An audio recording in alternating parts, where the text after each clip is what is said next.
In today's episode of the Locked On Pistons podcast, we start a new series called Hot Take Monday, where you guys send in all the possible hot takes that you guys have for the upcoming Detroit Pistons season. Obviously, I'll share some of my hot takes along the way as well. But today, we're doing our first episode of the series. I think you guys are really going to enjoy it. Stay tuned for today's episode of the Locked On Pistons podcast. You are Locked On Pistons, your daily Detroit Pistons podcast. Part of the Locked On Podcast Network. Your team every day.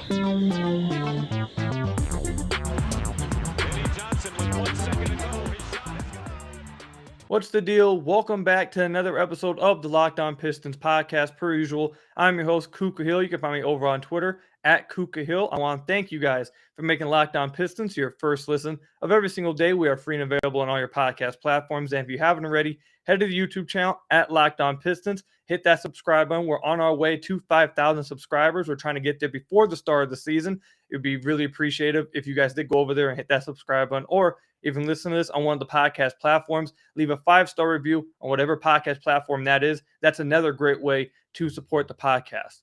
I have a little bit of an announcement I have to let you guys know about before we get into some of the hot takes. I'm going to be letting you guys know this every episode until this happens, so you guys are aware of it when it happens. I'm getting married October 1st. I'm going to be gone from like September 28th to October 5th, I think, somewhere around there. So I'm going to be gone for like a week. We're going to have some scheduled episodes. So they're going to be a little bit out of whack a little bit.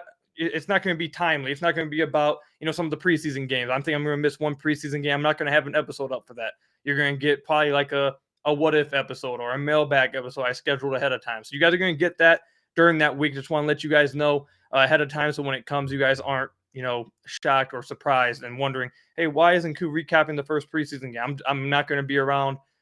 We're getting married, and then also our honeymoon in the same spot. We're getting married down in Jamaica. So I'm going to be gone for that week. When we come back, obviously, I'll talk about all the preseason stuff. But during that week, obviously, it's going to be a little bit scheduled ahead podcast. Just be ready for that. Don't want to catch you guys off by surprise.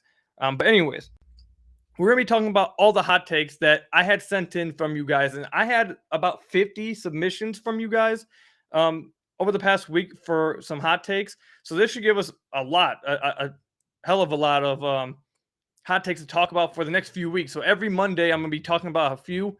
There's one that I got that was just reoccurring.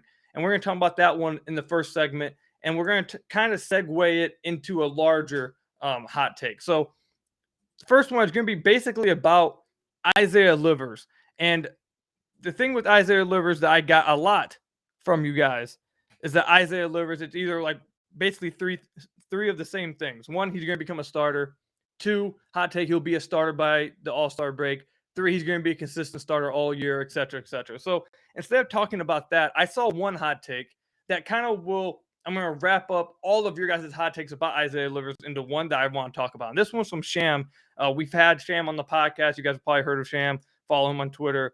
I've told you guys my story about how Sham really helped me start off my career in this space. But either way, he sent in a hot take that I thought was really interesting. I kind of want to talk about it, 'cause I think we've kind of hit on it a little bit before with a few guests. But he says, if Livers is good enough to start, he'll be traded before he logs a single starter minute. Now, this is interesting. And you guys know that I'm very high on Isaiah Livers right now. I'm a big believer in Isaiah Livers. I honestly think that if you were trying to win games off the bat, I feel like Isaiah Livers probably should be in the starting line because you need spacing. And he's going to guarantee you some spacing. He's a great team defender. All those things. We've worshipped Isaiah Livers a lot on this podcast. You guys know I'm a big fan of his. However, you guys have also heard me over the past year and a half, talk about Troy Weaver collecting this treasure chest of assets that, all these young guys, it's not guaranteed that all of them will be on the squad a few years down the line from now. Maybe they're packaged in a deal to get a win now player. Maybe they're packaged in a deal to go get an all-star to pair with Cade Cunningham. Who knows? And we've talked about that a little bit. I don't think we've talked about that concerning Isaiah Livers, though. I think it's interesting, though, because I think Isaiah Livers actually could be one of the more likely players to be traded to a win-now franchise, a win-now team. Not this year. I disagree with this hot take, and it's a hot take, obviously. I don't think he'll be traded this season. I do think he'll probably eventually get some kind of starting minutes, whether that's from, injury, guys sitting out, maybe the coaching staff just feels like he's outplayed people and he gets put in a starting lineup. I think he will eventually end up in there. So I don't think he'll be traded this year. However, I think Isaiah Livers, actually, I have said this on the podcast before, but not a lot. I think Isaiah Livers is like the perfect guy that a lot of competitive teams would want on their team. And I'm not sure if he fits. Actually, no, I know he fits what the Pistons are doing and what they want to do. However, I think he would probably fit even more on a team that was actually wanting him to utilize his skill set to win games. Because the Pistons are kind of in developing right now. They're not trying to win games. They're not trying to win playoff games right now. They're in their second year with Cade. They're going to take another development season. And it feels like next year is going to be the year they try to start winning some games. And I think Isaiah Livers will be around for that. But in the off chance that one of these guys are traded, I could see Isaiah Livers being one of them because he would help a contender, I feel like, immediately. He's the perfect guy you just put in the corner or you put on the wing. You have him rotate around. He's able to hit outside shots. Defensively, he's going to be able to switch up. He's going to be able to guard threes. He's going to be able to guard fours sometimes. He's going to be able to scram switch. He's going to talk to guys. He's going to keep his energy up on defense. He's going to constantly talk on both ends of the floor. I feel like he's just like the perfect connector. And we've called him that a lot on the podcast. A perfect connector. He's not going to be a superstar. He's not going to be an all-star. But he's like a perfect type of role player that you want on your team. And I don't want to say that he doesn't fit with the Pistons because they're losing, because he does. He brings spacing, which they desperately need. He brings good team defense, which they desperately need. A bigger wing who can do both those things, which they desperately need. So skill set wise, he does bring some things that the team doesn't have. However, I think that a lot of people would agree that a guy like Isaiah Livers, who's already 24 years old, who seems like he's not that he's his ceiling, but you pretty much know the type of player he's going to be and the kind of player he is right now. I feel like that player probably would contribute more to a team that needs him to help win games. Right now, he's on the Pistons rebuilding-wise, and again, that's perfect. That's fine. We really like Isaiah Livers, and he'll help next year when it seems like the Pistons are going to be trying to push for a playoff spot, maybe win a playoff game or two. But I do think that Isaiah Livers is probably the player right now. If you put him on a Grizzlies team, if you put him on the Golden State Warriors, I feel like he fits perfectly with one of these contenders. I think teams would love to have him. And I think him, maybe more than anybody else. I mean, let me not say more than everybody else, because obviously Cade. But I feel like if you're a contender and you're looking around for a great role player or missing a key piece, you just need a role player. You don't want to spend a lot, but you have enough to spend for a role player around the league. You're looking around, okay, who can we trade for? I feel like Isaiah Livers would be at the top of the chart right there. He's probably not going to start this season for the Pistons. It seems like the Pistons are going to go for the two big man lineup, which is fine. Teams are probably going to identify Isaiah Livers as a guy who's not starting, who they think if they gave him more minutes would play really well for them. And I could see them 100% being like, okay, that's a guy that we think we could go get, who's not being utilized a ton. Maybe he won't cost us a ton to go get. And we think if we put him in a bigger role, he'd do tremendous for us and actually help us win games. I can see that being Isaiah Livers, maybe more than anybody else. Maybe more than anyone else on the roster outside, obviously, Cade Cunningham. I could see that for Isaiah Livers. So do I think he's going to be traded this year? No, I disagree with that hot take. Though I do think it's interesting. I think it's something that you guys got to keep an eye on, is that, like I said, they got a lot of assets in that treasure chest now. Who are they going to move? Who is going to get moved? Who's still going to be here years from now? And is Isaiah Livers one of the more likely ones to be moved because he's a little bit older than everybody, because he's a little bit more win now ready than everybody else, I feel like. I know he only played 19 games last year, and there's some concern about the sample size, but I feel like what we've seen from him going all the way back to college from what we saw last season, he's just one of those guys who's going to be a key rotation player. He's never going to be a star. He's not going to be a superstar, but he's going to continue to be a rotation player, I feel like, for probably the next 7-8 years of his career, simply because of his skill set and his IQ for the game. So just keep that in mind. What players do you guys think are most likely to be moved in the next few years if they are to be moved in a trade with a contender or moved to be in a trade for another all-star? I think that Isaiah Livers may be towards the top of that list. Let me know if you guys agree with that down below in the comment section or over on Twitter at Kookie Hill. When we come back, we got another hot take from one of you guys concerning Cade Cunningham. And I think this is something that fans may have to consider happening. We'll talk about that when we come back. But first, I have to tell you guys about a message from NHTSA. Are you one of those people who thinks it's okay to drive stoned? What's the worst that can happen? You end up driving below the speed limit. It's no big deal, right? Wrong. The truth is, your reaction times slow way down when you're high. You not only put yourself in danger, but everyone around you. Talk about an absolute buzzkill. Stop kidding yourselves. It's not okay to drive high, and it never will be. If you've been using marijuana in any form, do not get behind the wheel. Again, if you've been using marijuana in any form, do not get behind the wheel and drive. If you feel different, you drive different. Drive high and get a DUI. So I want to thank you guys again for making Locked On Pistons your first listen of every single day. We are free and available on all your podcast platforms. And if you haven't already, head to the YouTube channel at Locked On Pistons. Hit that subscribe button. It's the best way to support the podcast. Or you guys can hit the 5-star review on whatever podcast platform you guys are listening to this on. That's another great way to support the podcast. If you guys don't hear one of your guys' hot takes, you guys did send one in. You guys don't hear one on today's episode. Again, like I said, there was over 40 submissions. We have well enough to have multiple episodes over the next few weeks, just talking about all the hot takes that you guys are feeling. If you guys did not send one in, you guys want to be heard on the podcast, send one in, obviously, over at Kuka Hill or on the YouTube channel in the comment section down below. I'd really appreciate to hear from you guys. All right, so this was a hot take about Cade Cunningham. And I'm going to let you guys know right now, it's not Cade Cunningham's going to win the MVP. It's not hot take Cade Cunningham's going to be an all-star this year. I don't think Cade being an all-star this year is a hot take among Pistons fans. I think it would be a hot take among like a national level.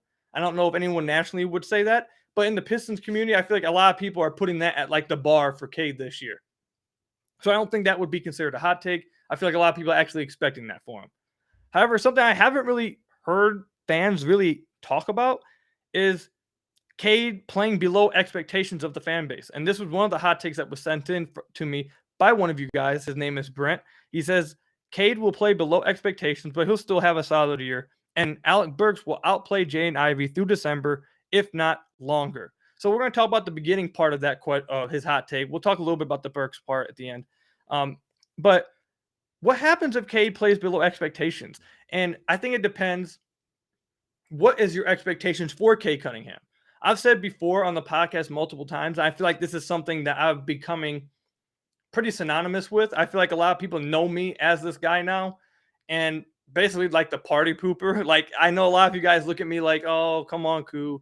You got to be a little bit more hopeful. You got to be a little bit more optimistic. And in my opinion, I don't view it as not optimistic. It says I don't want to put too unrealistic expectations on players if they don't match up to those, or when they don't, they get bashed because they didn't reach expectations that were unrealistic to begin with. That's why I tried to avoid doing. I don't want to put too high expectations on players that I don't think is realistically possible for them to hit.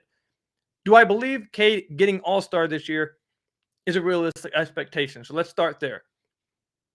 If you think that Cade should be an all-star this year, that's your expectation. I think this is very likely that he will perform under your expectations. And there's one scenario where it won't even be Cade's fault. Cade could come back, be a much better three-point shooter. He could be much stronger, which we know he's stronger. He put on about 10, 15 pounds.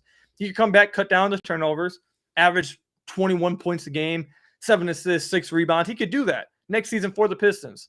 But if the Pistons are not winning games, if the roster is not put together right, which we've talked about at length, where the roster has some questions, where does it make sense? Do they have enough spacing? Did they even address the spacing issue from last year at all?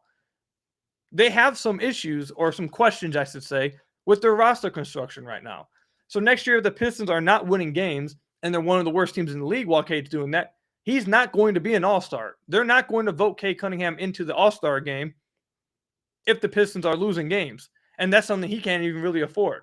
So that's why I haven't put the all-star expectation on him, because I don't know if it's even something he can control. But if you have that for him, I think it is likely that he'll perform or underperform expectations, like Brent is asking, making a hot take here, that he'll play below expectations but have a solid year.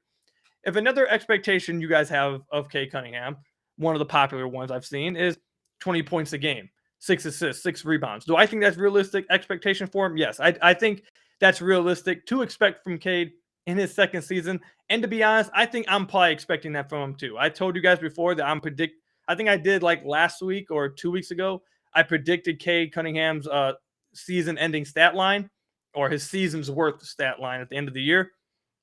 I think he'll be hovering around like 21, 22 points a game, 6 rebounds, 6 assists. I think that is something that he can hit, and it should be realistic expectations. So going back to the hot take, what happens if he doesn't meet those expectations? Let's dive down that road real quick. Well, the Pistons are probably not winning games. Like, not probably. They are not winning games. One of the key factors to the Pistons winning more games this year, possibly pushing for a play-in like a lot of fans think they could possibly do. One of the key things, the biggest key thing to them being able to do that is Cade Cunningham taking a big leap. And me personally, I don't even know if 21-6-6 is a big enough leap for him to get the Pistons in like playoff contention. But if you have it at that, he has to hit that. And if he's not performing at that level, they're definitely not getting there. So that's what happens if he performs under expectations. And if he doesn't perform up to expectations year 2, I'm assuming that you're probably going to get some question marks from fans. Do I think that will be right? No. I think progression is not linear, even though you expect to see guys that are faces of the franchise, guys like Cade, to kind of get better from year 1 to year 2. So if they take a kind of a step back or they don't make much of an improvement going to year 2, it is usually somewhat concerning. But I wouldn't panic too much. And again, in the hot take, he didn't send in the hot take saying he's going to play like hot trash or something. He just said his hot take is that Cade will play below expectations, but have a solid year. So what would be a solid year? I think a solid year would probably be like 18-5-5, 19-5-5. I think that would be a solid year according to how expectations are for Cade right now. Do I think fan base would like freak out over that? Probably. Would I be a little bit concerned if he didn't take enough of a jump to get to 21 a game, 21-6-6, and raise his field goal percentage, raise his 3-point percentage, become more efficient, draw more free throws? Would I be concerned if he didn't do all those things, or at least some of those things? I'd be a little bit concerned if he didn't do all those things, or like I said, some of those things.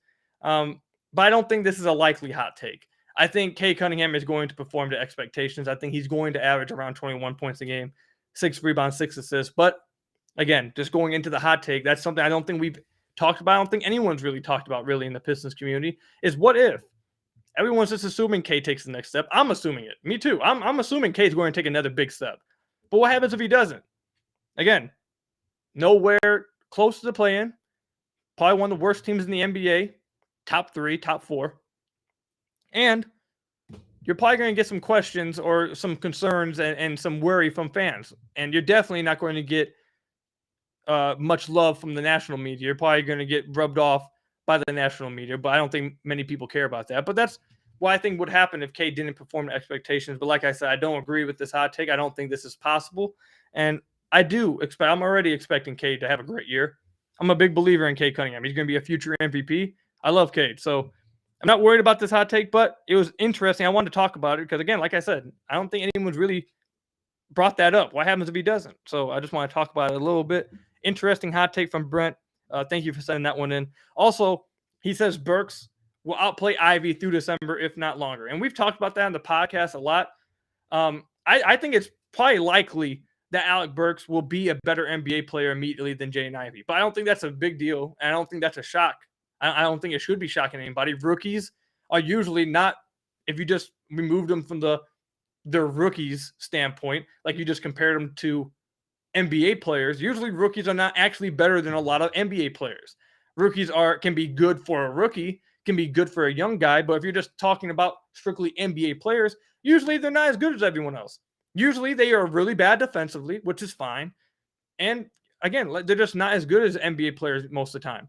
So would it shock me if Alec Burks was just a better NBA player out the gate than Jaden Ivey? No, it wouldn't shock me at all. Honestly, I don't want to say his expectation because I think Jaden Ivey could also come in and do some really good stuff.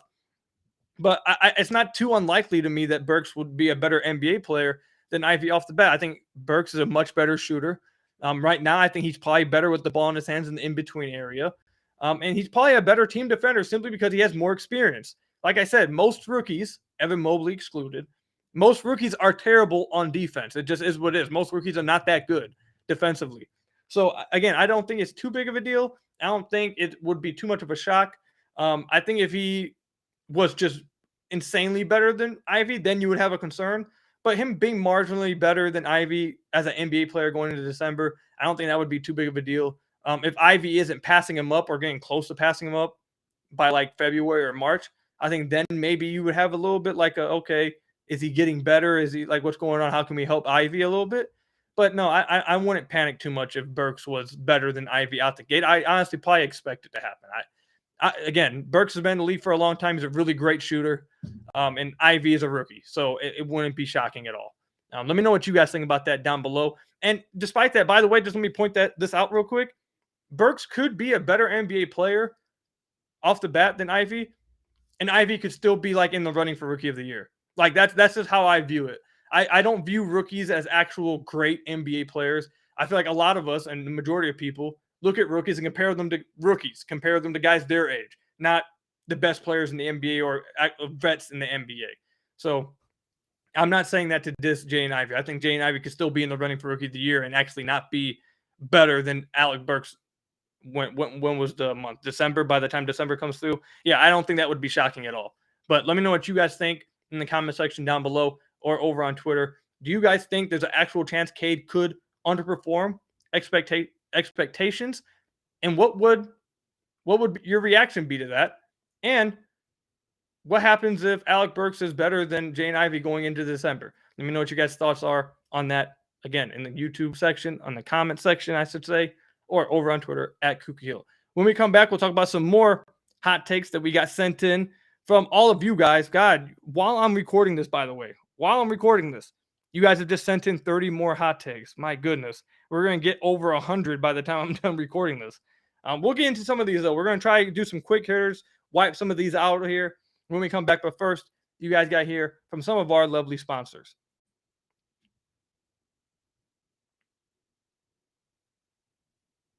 I want to thank you guys again for making Locked On Pistons your first listen of every single day. We are free and available on all your podcast platforms. And if you haven't already, head to the YouTube channel at Locked On Pistons, hit that subscribe button. Or if you're listening to this on one of the podcast platforms, leave us a 5-star review on whatever podcast platform that is. That's another great way to support the podcast. Like I said, we're going to be doing this hot take episode for the next few weeks. Again, we're looking at like 60 submissions right now, just on Twitter, only on Twitter right now. So we're going to be doing this a lot. So if you guys don't hear your hot take mentioned on here, don't worry, we'll get to it. And obviously, I'll throw in some of my own hot takes as well as we continue recording these. I might do this twice a week. I was going to do it hot take Monday and just do it every Monday, but we might make it twice a week thing. I don't know yet. Stay tuned. All right, let's go ahead and get to some other ones. This one is from Return of the Bad Boys. He says 6 current rotation guys will not be on the Pistons by the end of the year. That's certainly a hot take. It definitely is a hot take. Do I think how likely do I think it should happen? Let's say. How likely? I would say less than 10%. Because if you're talking 6, now if you said a few, I would probably raise it up to like 60% because that would be fair. But 6, that's a lot of like, you're talking like you're not just talking like the vets anymore. Like you're talking one of the, like 2, 3 of the young guys. So like I could see Olynyk going, Burks going, Noel going. That's 3.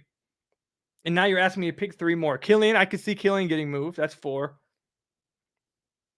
I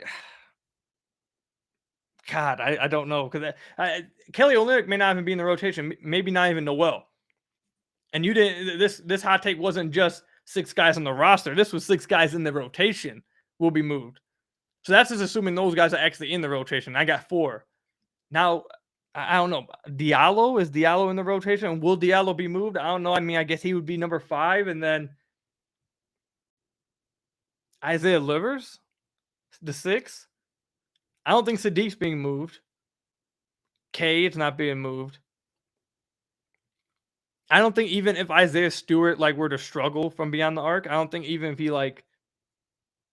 shot under 30% from deep, I still don't think I don't think he gets moved. I think they just say, okay, he's our backup center then. I don't think he gets moved. I don't think any team is trading for Bagley now that he's on the first year of a $13 million a year contract. I don't know. I think that has actually less than 10% of a chance. I'm looking through this, man. 6 rotation players, that's a lot. That's a lot, man. So I'm going to say less than 10%, maybe even less than 5% that happens. Unless the Pistons pull off like a trade for Kevin Durant or something and just trade off everybody besides Cade. Then if that case, then I guess you can raise it up to, actually, you know what? We're going to put it like 5%, and that 5% literally is only because maybe they get involved in a big, massive trade. That's the only way for like Kevin Durant or something. I'll give that respect to 5%, but outside of that, I don't see how they get rid of 6 rotation guys by the end of the year. I think that would be wild. But we'll see. I mean, maybe that hot take comes to truth. Who knows? All right, this is another one right here that I want to talk about. This is from Jacob. He says, this is the year Marvin puts it together and becomes who everyone thought he would be and becomes in or finds himself in the most improved conversation. Do I think this is a hot take? Yeah, I still think it's a hot take, but it is probably one of the more realistic ones that I've been sent. I still think it's pretty hot. It's definitely, I wouldn't say it's scorching. I wouldn't say scorching, but it's sizzling. It's a sizzling hot take. I could see it possibly happening. Actually, you know what? Because Bagley averaged 14 points a game last year. So, like, I don't think if he just, like, improves defensively and just, like, shoots 50% from the floor, like 31% from deep or anything, has, like, that kind of improvement, that would be enough for a most improved conversation. So you're looking at, he would have to have, like, big jumps in points-wise. So we'd have to be looking at him averaging, like, 18, 19 points a game, which I guess is not completely unrealistic. It depends on how many minutes he's getting. Like, if he's the starting 5, I think that might be – that is – unlikely, but it's still possible, I should say. So I don't know, man. I think he'd have to average like 19 points a game, a double-double, and improve somewhat defensively. If he did that, then I could see himself in the most improved conversation. The only reason why I'm saying it's one of the more likely ones I've gotten is, one, you guys send me some crazy hot takes. And second, Bagley is such a good scorer and such a great finisher around the rim.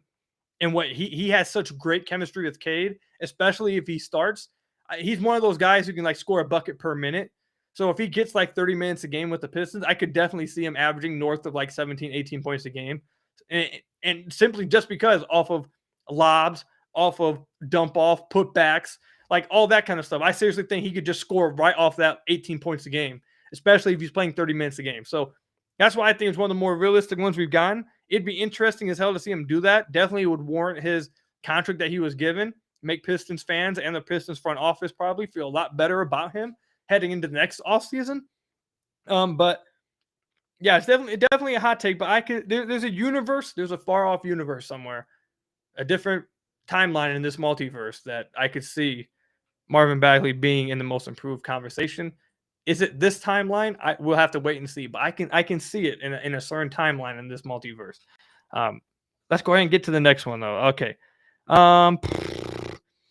So here's one that I've seen a lot as well. There's like probably like 10 of these submissions all saying the same thing. And I'm telling you guys this right now, that if this happens, like I will join a lot of Pistons fans in just being incredibly upset and incredibly disappointed. And it's hot take, Kojo gets more minutes, either gets more minutes or cuts into a lot of Killian Hayes' minutes. And if that were to happen, first of all, I don't think it's going to happen. I think it's incredibly unlikely. I think that's a scorching hot take. And here's why. One, I refuse to believe that Dwayne Casey and this front office and this coaching staff is going to prioritize playing Cory Joseph over these young guys now, any of the young guys, including Killian, going into this season. I think Dwayne Casey's new Cory Joseph is going to be Alec Burks. I don't think he has room for 2 of those guys. Like, I think Alec Burks will probably get overplayed a lot. I think you'll hear a lot of complaining from fans about Alec Burks closing lineups and closing games. I think that will happen. But Alec Burks and Kojo? No way. No way in hell. That's one. 2, his position is stacked. Cade, Jaden Ivey, and Killian. All 3 of those guys need to get minutes. All 3 of those guys are a part of the future or need to be found out if they're a part of the future. There's no reason to play Kojo. And the other person at the 4th spot in that guard rotation is Alec Burks. So I don't see how Kojo is getting any minutes there. That's second. And third, this is the year this team has to find out what is Killian Hayes. Is he a part of the future? Is he capable. Maybe Killian Hayes comes out and outperforms Jaden Ivey. Is he the starting 2 moving forward? Could he do that? Do we move him because he's outperforming expectations? We move forward with Ivy and Cade, and we move Killian. Is Killian underperforming? We just got to let this ride out and now not pick up his option. Is Killian underperforming, and we got to move him? Is Killian basically staying the same? We're going to accept him as the backup point guard. Like, they got to figure out what they're doing with Killian Hayes, because along with him, Saddiq Bey, Isaiah Stewart, their time to pick up their options and pay these guys is coming soon. It's not immediately, but it's coming soon. And you're getting to a point where you got to figure out what's up with these guys. You got to figure out what their role is moving forward on this team. Are you going to keep them next year after that? You got to figure that out. I feel like they basically already know with Saddiq that Sadiq's basically going to be on this team. He's going to be a key part of this team, unless he's the key part of a big trade for like a star to pair with Cade Cunningham. I think that's the only way you don't see Saddiq on this team in a few years. So I think Sadiq's basically a lock. I think they feel confident about Isaiah Stewart, at least can be, which is a backup center. They're going to obviously try to figure out what more he could do this season, because it looks like they're going to play him at the 4, have him shoot a lot more threes, etc. But I think they basically accept that he's at the baseline, will be their backup center. So I don't know if he's being, big question marks about him, about his future. Killian Hayes does. And the only way you're going to find that out is by playing him and seeing what that answer is going to be. So I don't think they have enough time. They can't play around with that. So because of all those 3 reasons, I completely think that this hot take that you guys have all sent me, or not all of you guys, but a lot of you guys have sent me, is complete scorching hot take. It's impossible. There's no way. If it happens, it's one of the more scorching hot takes that we've seen. There's no way I believe Cory Joseph is cutting into anybody's minutes. I think Kojo came back to the team because he's accepted this veteran presence that, hey, I'll come in when guys get hurt. A rookie is struggling, or a young guy's really struggling. He just needs to sit down for a second. I'll go in and cover a couple minutes, like that kind of thing, and I'll mentor them in practice, which I think is cool. I'm fine with having Kojo in that role, but I don't think he's going to be cutting into any minutes. If they didn't have Alec Burks, then I think he would. But now I think Dwayne Casey has his new Cory Joseph in Alec Burks, and you can't have 2 of them. You can't have 2 Dwayne Casey guys. If you do have 2 Dwayne Casey guys and that happens, it's going to be a tough watch. It's going to be a tough watch. It's going to be a tough year, especially for the Locked On Pistons podcast, because I'm going to be coming on here aggravated and just frustrated. But I don't think Dwayne's going to do this to us. Dwayne, if you somehow like listen to this podcast ever, or like you get like sent a clip, first of all, I'm not a hater of yours. I don't hate you. First, I just want to get that out of the way. I think you're a great human being. But second, please don't put us through having to watch Kojo and Alec Burks. Please don't do that. I don't think you're going to. Trust me, I have more faith in you than that. I don't think that you do that. But if you did, please, just please don't do it. Don't do it. But that's going to cover it for today's episode, guys. Like I said, we might do this 2 times a week. We might come back with another episode on Wednesday with just about scorching hot takes that you guys have sent in. We're kind of turning into, maybe I might have a guest on. We'll try and make it a little bit more. Maybe I might turn it into like a. Actually, I have some cool ideas. I'm not going to tell you guys yet, actually. We might do this again on Wednesday, though, so just stay tuned for that. Thank you guys for making Locked On Pistons your first listen of every single day. We are free and available on all your podcast platforms. If you haven't already, head to the YouTube channel at Locked On Pistons. Hit that subscribe button. It's the best way to support the podcast. Or you can leave a 5-star review on whatever podcast you are listening, or podcast platform you are listening to this on. That's another great way to support the podcast. Again, thank you guys for listening. Again, I'm going to continue to remind you guys that from the end of September to early October, I will not be here. You guys will be getting scheduled ahead podcasts. I'm just going to keep saying that probably multiple times for the rest of the month, because I don't want anyone to be shocked when you guys get a what if or a mailbag when the Pistons play their first preseason game, wondering where Q's been at. I'm going to keep letting you guys know that. But until next time, if you haven't sent in one of your hot takes you want to be heard, send it in. Until the next episode, I'll see you guys later. Peace out, everybody.